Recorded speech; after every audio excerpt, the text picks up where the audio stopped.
Medic. Thank you, President. My question today is for the Minister for Agriculture as well.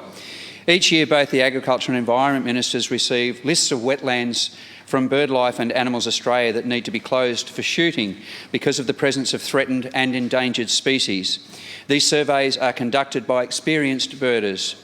Just days ago, on many wetlands that will be open to shooting in less than 2 weeks' time, the presence of protected species were identified, including freckled ducks, Australasian shovelers and blue-billed ducks, who are all vulnerable, threatened or endangered. Shooters have proven time and again they are indiscriminate with threatened and endangered species routinely being illegally shot.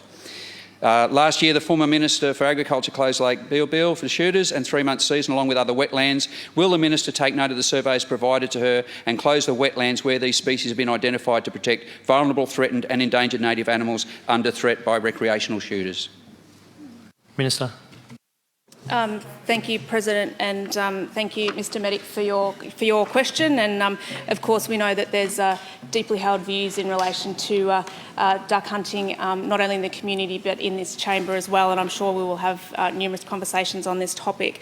The government does recognise duck hunting as a legitimate recreational activity, provided that the rules are followed. And the GMA is equipped to make sure that those rules are enforced, and there'll be beefed up efforts this year's duck hunting season with the GMA on the ground, with additional resources that have been provided by the government.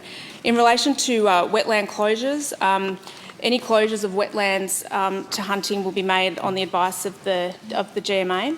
The GMA will use the summer waterbird count conducted throughout February to inform any recommendations to the government, so I'm expecting that advice shortly. Based on that advice, the government may enact closures if required to protect the species that you identified.